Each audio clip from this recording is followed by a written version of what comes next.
No. No. Ok. Básicamente, está basado en, ¿recuerdan cuando les dije que tengo una gráfica?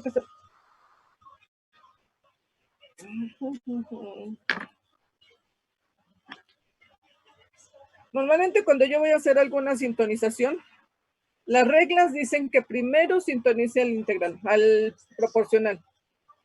Después de que ya tenga la respuesta del proporcional,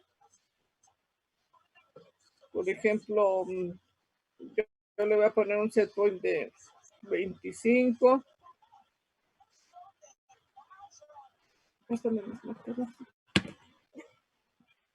Y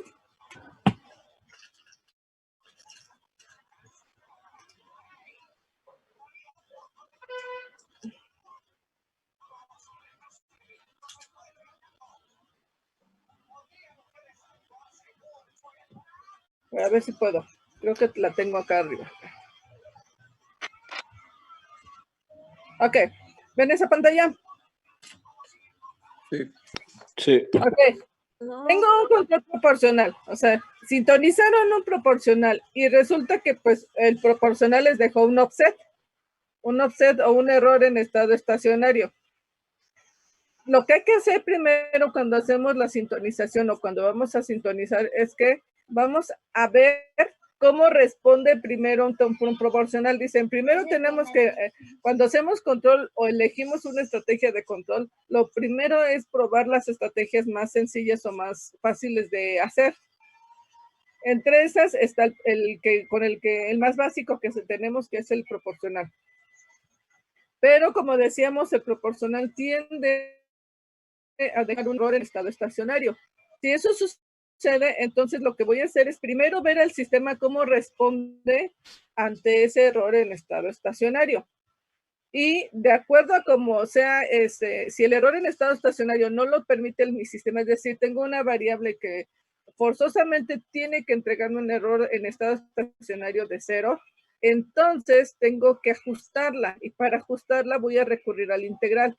Pero debo de considerar primero esta respuesta, más o menos por acá, ¿se acuerdan que aquí entra el tiempo de establecimiento, lo que conocemos como el TSS, ya sea al 5% o al 2% cuando ya se mete, o sea, se va a meter dentro de un rango del 2% o del 5% de los parámetros que hemos estado viendo o que han tanto calculado con los sistemas de segundo orden.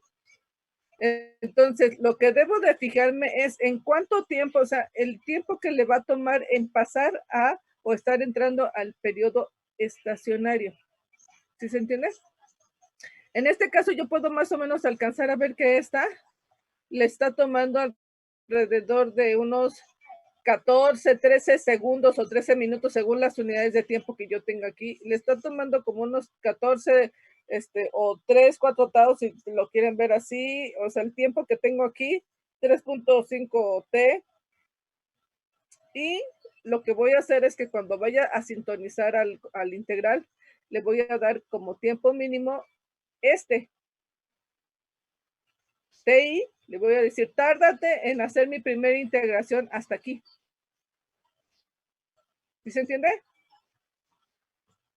Sí. Entonces, cuando yo le vaya a dar el valor a TI, cuando yo le vaya a dar el valor al TI, entonces lo que va a suceder es que cuando yo le dé el valor aquí a TI, le voy a dar ese valor en el que ya estoy más o menos aproximando, que ya dejó de estar en el transitorio. ¿Por qué? Porque si yo hago una integración aquí en el derivativo, entonces cada periodo que yo le pongamos, yo le doy un tiempo de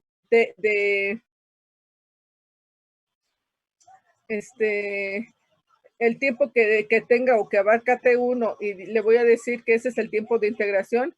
Entonces, en este punto va a ser una integración, en este punto va a ser una integración, en este otro punto va a ser una integración. Pero ¿cómo es el error?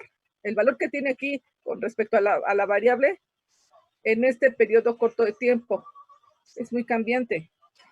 Y entonces tengo un error muy grande, sigue siendo muy grande, sigue siendo muy grande. Aún cuando pase la oscilación en el transitorio, el error tiende a estar cambiando en periodos cortos de tiempo mucho. Entonces, al hacer una integración ahí, puedo correr el riesgo de lo que les dije que era el efecto, el wind up. Tengo que tener mucho cuidado, que mi tiempo de integración no sea menor al tiempo de establecimiento de la respuesta con el control proporcional primeramente establecido.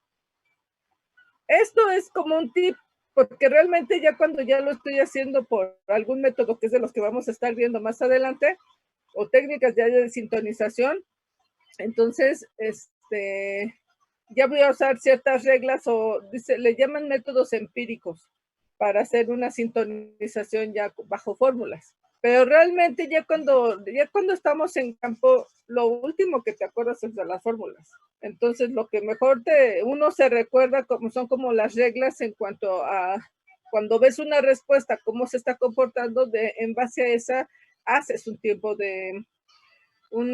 obtienes unos parámetros para poder sintonizar. La regla es que cuando vayamos a implementar un controlador, lo primero que tiene que entrar, como les digo, es el proporcional, después entra el integral y hasta el último entra el derivativo, porque el derivativo es como trabajar o echar a andar un carro metiéndole un freno de mano. O sea, lo voy a frenar, lo voy a frenar, lo voy a frenar. Entonces, corro el riesgo de que lo frene mucho, que es lo que ahora vamos a estar viendo. ¿Dudas hasta aquí? No. ¿No? Estas fórmulas ya las tienen, ¿no? ¿Sí las copiaron? No, bueno, yo no estoy copiando. Ok.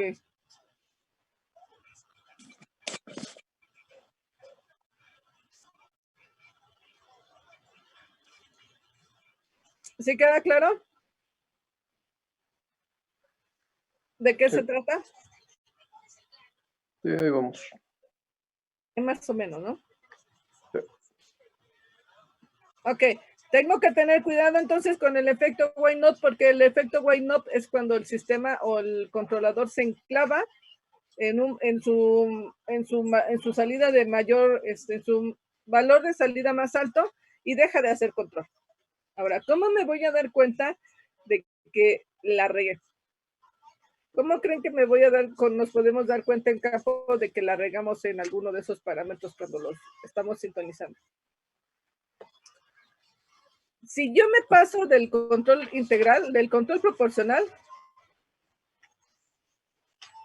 de este control proporcional, y por alguna razón me puse muy quisquillosa y se acuerdan que les dije que aquí yo tenía mi banda de error. ¿Sí se acuerdan? Sí. Entonces, que es muy parecida a la que tiene el on-off, esta. Pero en lugar de ser mi banda de error, tengo mi banda en el proporcional, tengo a la banda proporcional. Y voy a decir que el valor se va a quedar dentro de la banda proporcional. Si por alguna razón yo le pongo a una ganancia muy alta, él va a terminar por ignorarme.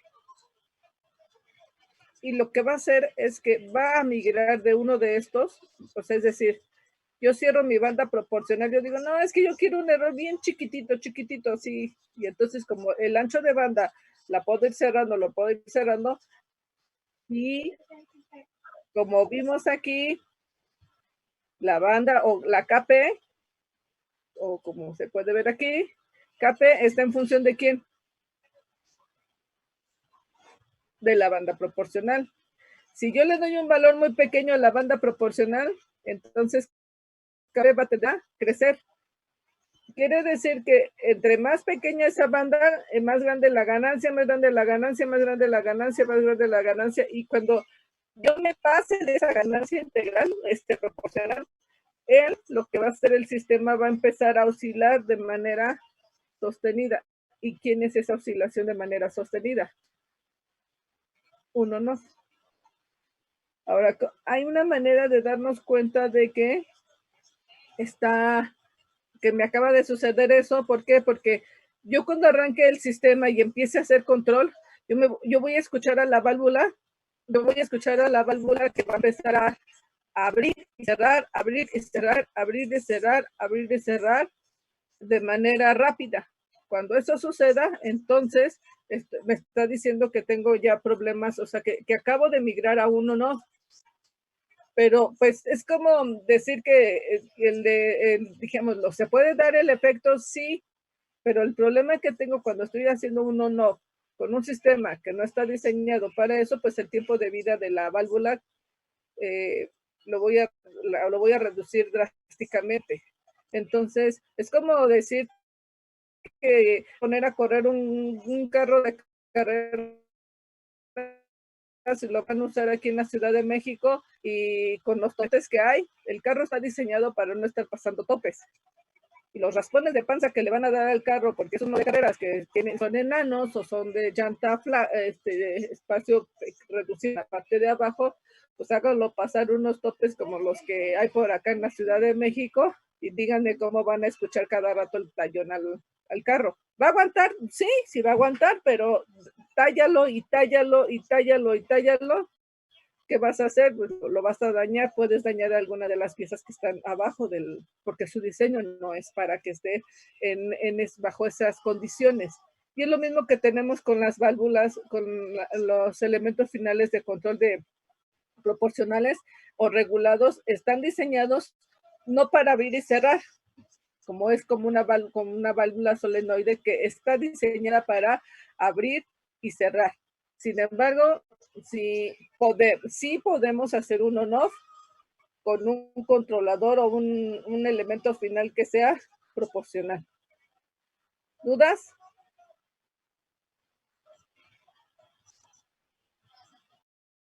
¿Siguen ahí? No se duerman, por favor. No se duerman. Es que tenemos apagado el micrófono. Oh, qué caray. ¿Tienen alguna duda? No. ¿Queda claro?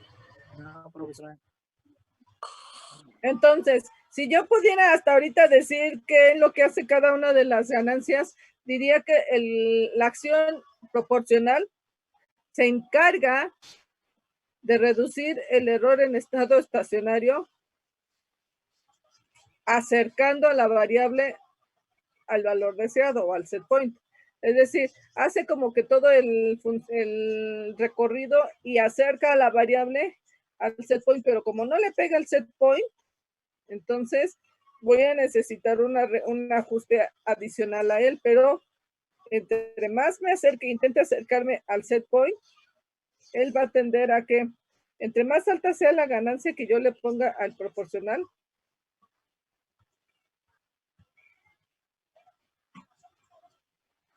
va a reducir el error, pero la estabilidad la va a aumentar, ¿no? Algo así. Va a reducir la estabilidad. Cuando más oscilen es menos estable. Okay. Entre más la ganancia proporcional vaya más hacia arriba, estas nos da como una visión más clara. Yo tengo un sistema que lo controlamos con una ganancia proporcional igual a 4. Y tengo otra donde le puse la misma ganancia, pero le subí la ganancia a 10. ¿Qué noto? Bueno, este con ganancia proporcional igual a 4, el sistema se acerca, se queda relativamente cerca de la variable que es de mi set point, pero pues, no oscila mucho.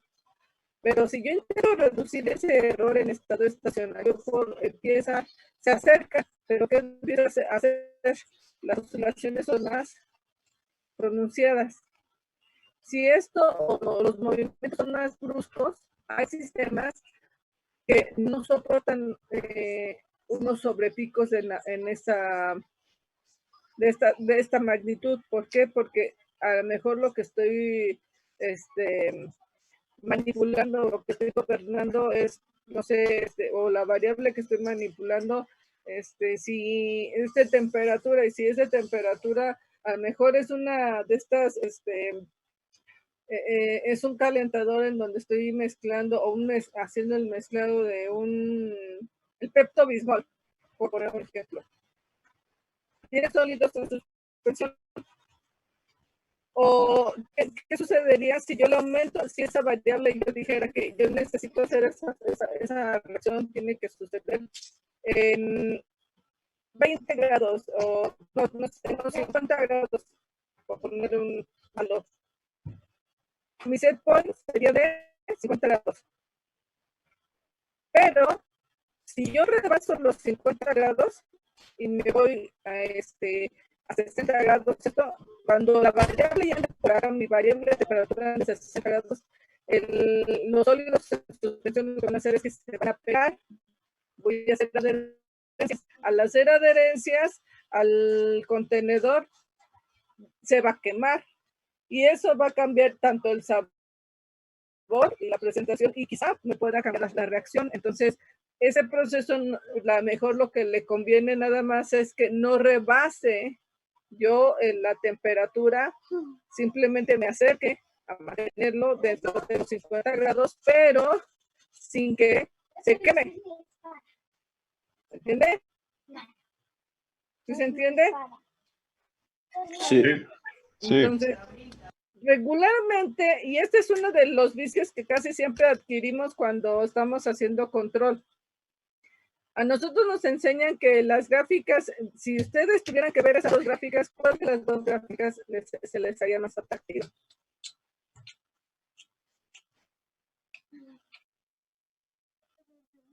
¿O sí? Si les dijeran que van a hacer una estrategia de control y que implementen una estrategia de control y la están simulando, ¿cuál de las dos le ofrecerían al cliente? Pues la de KP igual a 4, para que sea más estable. Ok, la de KP igual a 4. Bueno, la de KP igual a 4 tiene un tiempo de estabilización o un tiempo de un TSS de más o menos de 2.5. Y la otra tiene un tiempo de estabilización quizá un poquito más larga, pero el error en estado estacionario que me está entregando la de KP igual a 4 es en este caso de 0.2 y en el otro caso es menos de 0.1.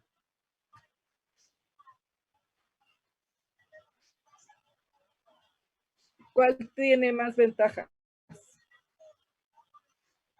Pues se utilizaría... Depende del proceso que estemos hablando, ¿no? Exacto. Depende del proceso del que estemos hablando. Es decir, si yo veo y yo analizo el error en estado estacionario y le analizo los parámetros a la curva a esta curva, lo que voy a ver es que sus índices de desempeño, lo que yo conozco, lo que yo evalúo como índices de desempeño pueden ser mejores. Pero el detalle con ella es que, dijémoslo, que para nosotros en control eso es como nuestro indicador de cómo se comporta la variable, pero realmente nosotros dependemos de que esa respuesta sea favorable para el proceso. Entonces, aunque a nosotros nos parezca muy bonita la gráfica, debemos de primero preguntar con el usuario a ver, ¿te daña que yo rebase tu set point? O dijéramos, le estás controlando nivel. Tu contenedor es de esos de los que ya es casi a ras, o sea, tu set point que te pusieron a cumplir es casi a ras. Y te dicen que el 1.20 es lo máximo que mide el contenedor. Pero tú dices, sí, pero cuando ya sea control, no nada más le va a lanzar a 1.20, le va a mandar hasta 1.30. ¿Qué va a pasar con el contenedor, el líquido? Se va a derramar. Y entonces lo que haces es que, bueno, dices, recurres mejor a que pues no rebases ese set point y te quedas por abajito del valor del set point que te pidieron. ¿Sí se entiende? Entonces, cuando nosotros hagamos control, lo primero que debemos de pensar es que es en la integridad del sistema que estoy manipulando. Eso es lo principal.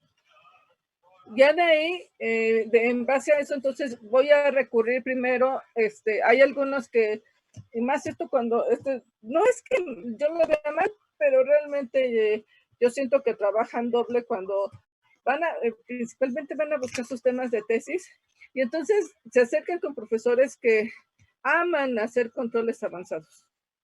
Y entonces viven con controles difusos, viven con controles, todos muy, muy específicos, y entonces les venden la idea de hacer un control. O sea, ustedes llevan cualquier variable y ellos les dicen, sí, no te preocupes, le ponemos un control difuso, o le ponemos un control, y ya los ponen ahí a sufrir para encontrar un modo de control. Y yo escucho sus variables y le digo, ¿por qué no lo probaste con un pichurriento PID? Y su respuesta es que ese no era tan complejo. Ok, pero ¿funcionaba? O sea, si es funcional, si se pega con lo que quieres que haga el sistema, pues aunque sea muy sencillo, funciona.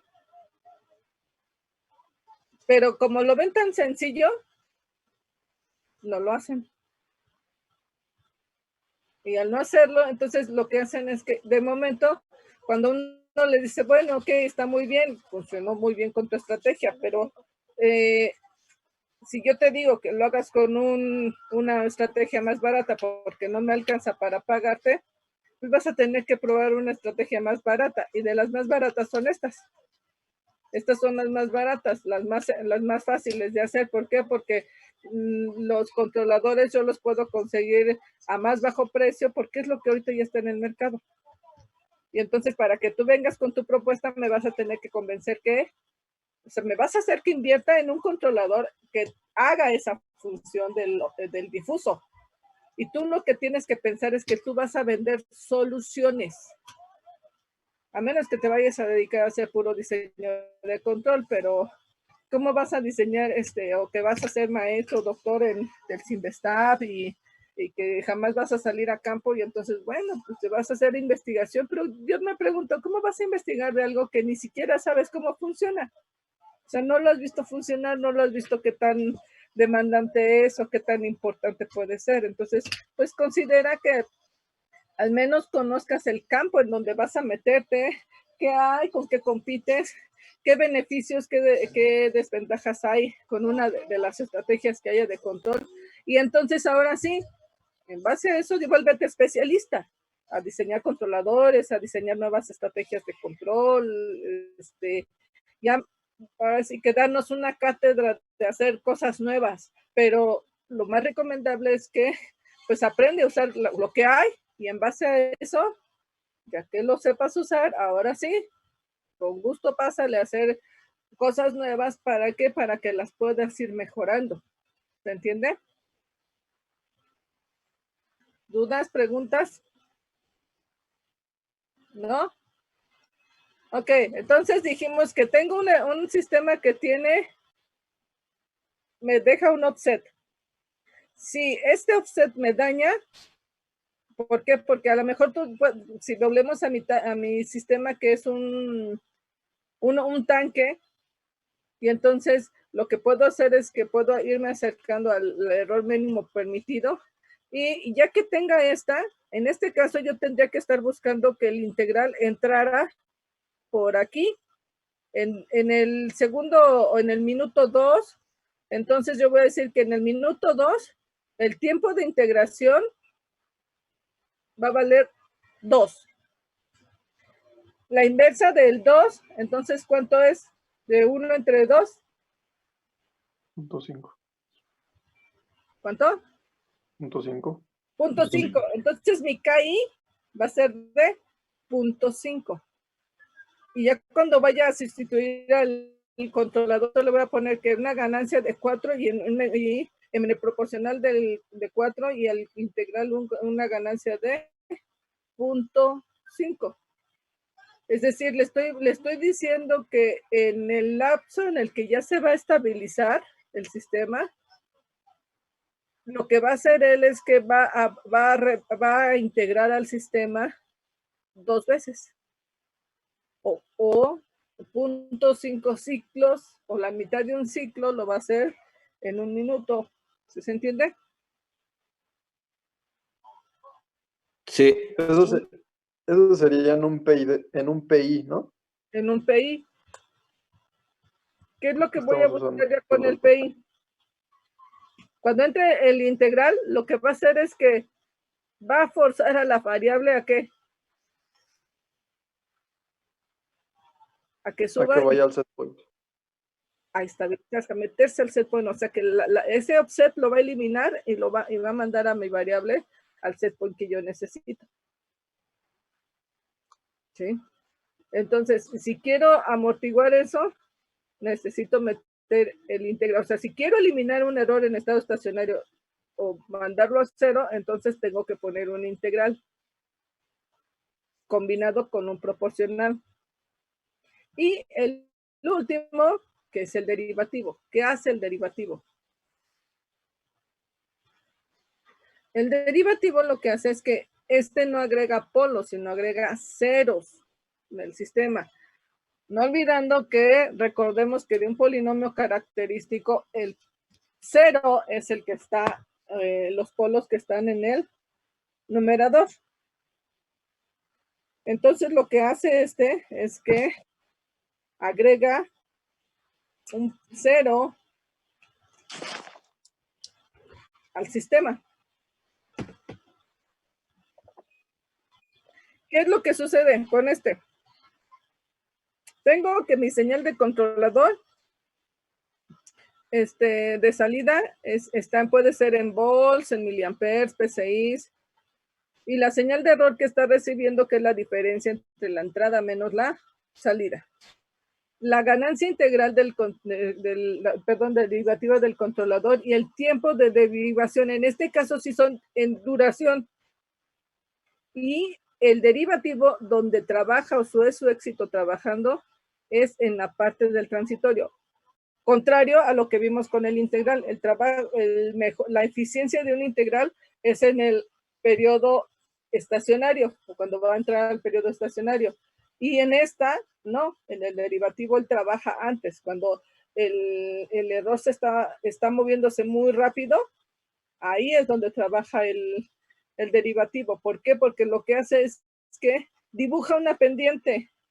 Y a ustedes que les gusta tanto matemáticas, ¿qué es la derivada? La razón de cambio o la pendiente de la función. Es una razón de cambio o una pendiente que, es decir, tomo un punto y lanzo una pendiente para ver por dónde va a pasar la función. ¿Cómo va cambiando? O va cambiando, ¿en qué magnitud va cambiando? Bueno, lo que hace el derivativo es que él deriva el error. Le aplica la derivada al error. Y entonces, cuando la derivada de una constante, ¿cuánto es? 0. 0. Es decir, mientras el error esté cambiando de tamaño, está derivando. Ya cuando estás entrando al estado estacionario, si yo mido el valor de la variable aquí, en este punto, y lo comparo con medirlo aquí en el 3, ¿cuánto fue el gradiente de cambio? O sea, ¿cuánto vale la variable más o menos en el tiempo 2? Como 0.95, ponle un valor. Si lo veo en el tiempo 2.5, ¿cuánto vale la variable? Casi igual. Entonces, la magnitud del error, ¿cuánto es? Lo mismo. 0.5, y al volverse una constante, entonces, ¿qué sucede con la derivada de una constante? Es 0. Es 0, ya no deriva. Sin embargo, si yo lo veo aquí, si yo tomo el error, ¿cuánto mide la variable aquí? En este tiempo mide 0.2, y que sería en menos de medio segundo.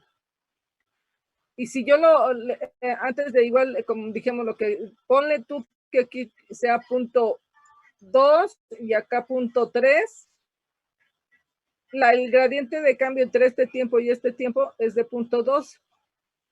Y si lo vuelvo a tomar en el 0.4, ahora es de 0.6, es decir, la magnitud del error de lo que mide de aquí a acá, lo que mide de aquí a acá, está cambiando.